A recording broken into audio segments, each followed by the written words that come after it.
I am Geza, and this paper is about adapting to user difficulty preferences in the context of behavior change systems. Attrition is a major problem faced by behavior change systems. In prior work where we investigated causes of attrition, we observed that some users uninstall because they think interventions are too aggressive. At the same time, other users uninstall for the opposite reason. They think interventions are too easy. Since these users have conflicting difficulty preferences, we cannot simultaneously satisfy both groups unless we adapt to users. How should behavior change systems adapt to difficulty preferences? We investigate this problem using HabitLab, a browser extension we developed that helps users reduce their time online.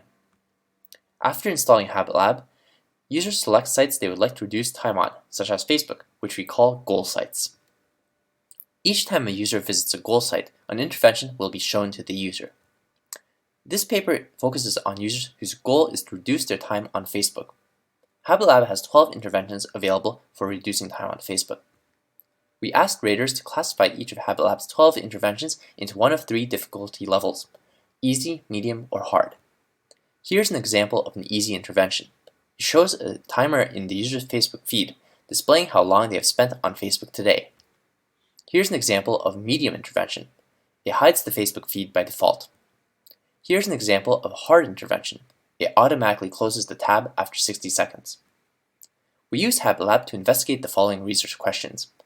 First, we need to determine whether users' difficulty preferences change over time. If they do, this means systems need to periodically ask users to check whether their preferences have changed. To determine how difficulty preferences change over time, we need to know what users' preferences were during the onboarding process when they installed HabitLab.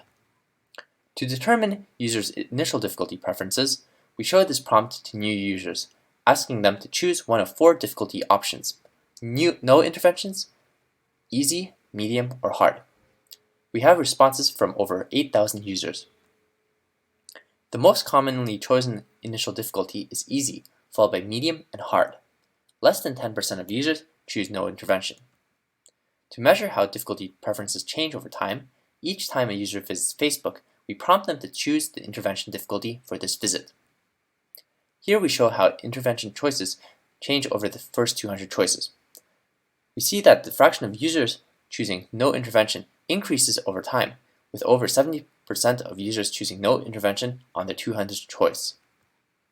Thus, users' difficulty choices indeed change. They increasingly choose no intervention over time. Since users' preferences change over time, we need to periodically prompt users to detect these changes. We hypothesize that excessive prompting could annoy users and lead them to uninstall, so we study whether the frequency of difficulty prompts affects attrition. We randomly assign new users into four conditions, which differ in how frequently the user is shown the difficulty prompt: on 0% of visits, 25% of visits, on 50% of visits, or on 100% of visits. We tracked over 1,000 users over 528 days and compared attrition via a Cox hazard regression model. Attrition is lowest in the condition where users are shown the difficulty prompt on 25% of visits.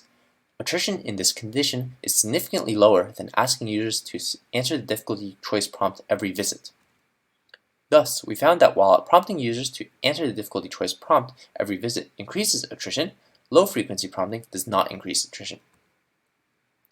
Finally, we wanted to see what would happen if we put users in control of the difficulty prompting process. If given a choice, how often do users prefer to be asked about their difficulty preferences? To gather this data, after users answer the difficulty prompt, we also ask how long to wait until prompting them again, shown on the right. We find that users choose no intervention this visit, but ask again next visit over 70% of the time. This is surprising.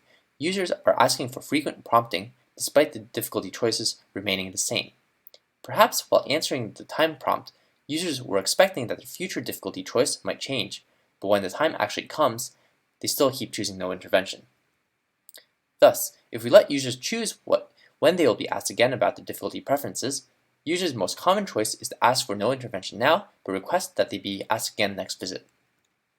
In summary, users' intervention difficulty preferences change over time, and by using low-frequency prompts, we can measure this change with no cost to attrition. However, given the choice, many users end up choosing no intervention this visit, but want to be asked again next visit.